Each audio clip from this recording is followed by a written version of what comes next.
Commentaire de saint Thomas d'Aquin sur l'évangile de Jean, chapitre 8, suite.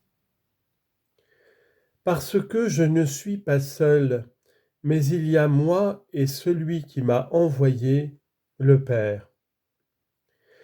Jésus montre enfin la raison de la vérité du jugement lorsqu'il dit « parce que je ne suis pas seul ».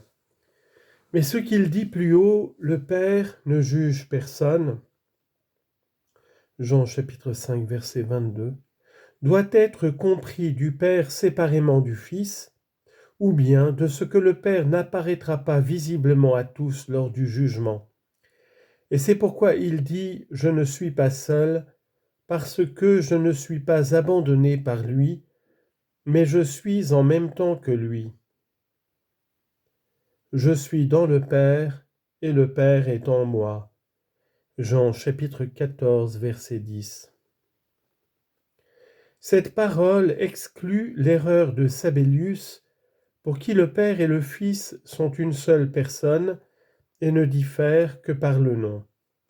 Si cela était, le Christ n'aurait pas dit « Je ne suis pas seul, mais il y a moi et celui qui m'a envoyé ». Il aurait dit « Je suis le Père et moi le même, je suis le Fils ». Distinguons donc les personnes et connaissons le Fils autre que le Père.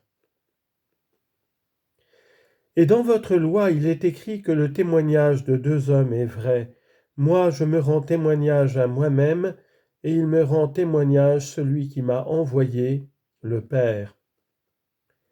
Le Christ montre ici qu'il n'est pas seul à rendre témoignage. Cependant, il ne diffère pas le témoignage comme il l'a fait pour le jugement. C'est pourquoi il ne dit pas « je ne rends pas témoignage ». Il expose d'abord la loi, puis il conclut ce qu'il a mis en évidence.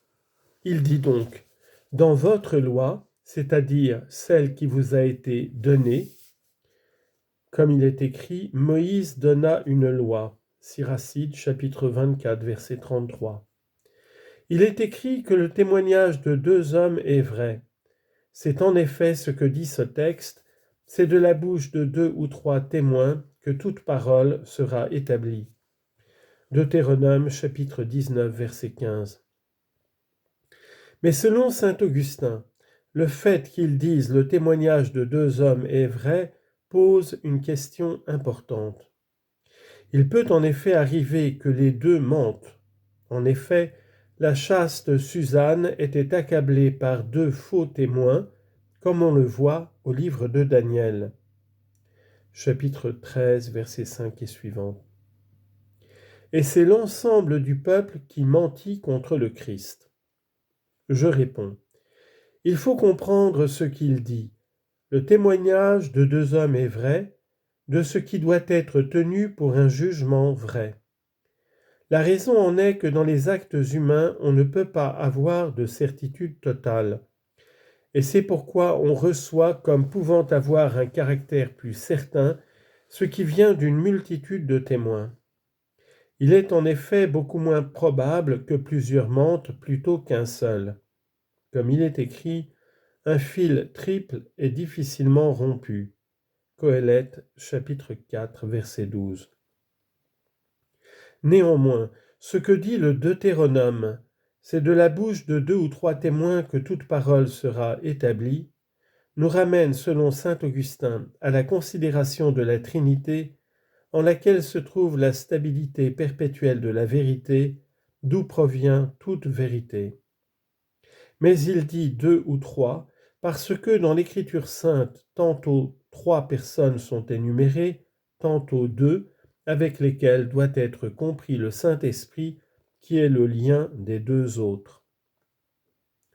Si donc le témoignage de deux ou trois est vrai, mon témoignage est vrai, parce que moi je me rends témoignage à moi-même, et il me rend témoignage celui qui m'a envoyé, le Père.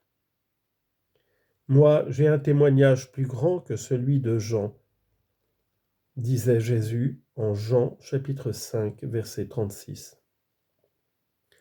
Mais cela ne semble pas correspondre à ce qui est mis en évidence. D'abord parce que certes le Père du Fils de Dieu n'est pas un homme, Et cependant le Christ dit « le témoignage de deux hommes est vrai ». Ensuite, parce qu'on parle de deux témoins, de quelqu'un quand il témoigne au sujet d'un troisième. Mais si l'un des deux témoigne à son propre sujet, il n'y a pas deux témoins. Donc, quand le Christ se rend lui-même témoignage, et pareillement quand le Père témoigne du Christ, il semble qu'il n'y ait pas deux témoins. Il faut dire que le Christ, en citant ce passage, argumente ici à partir de quelque chose de moindre. Il est manifeste en effet que la vérité de Dieu est plus grande que celle de l'homme. Si donc on croit le témoignage des hommes, combien plus faut-il croire le témoignage de Dieu?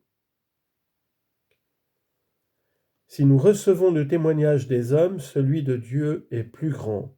Première lettre de Jean, chapitre 5, verset 9.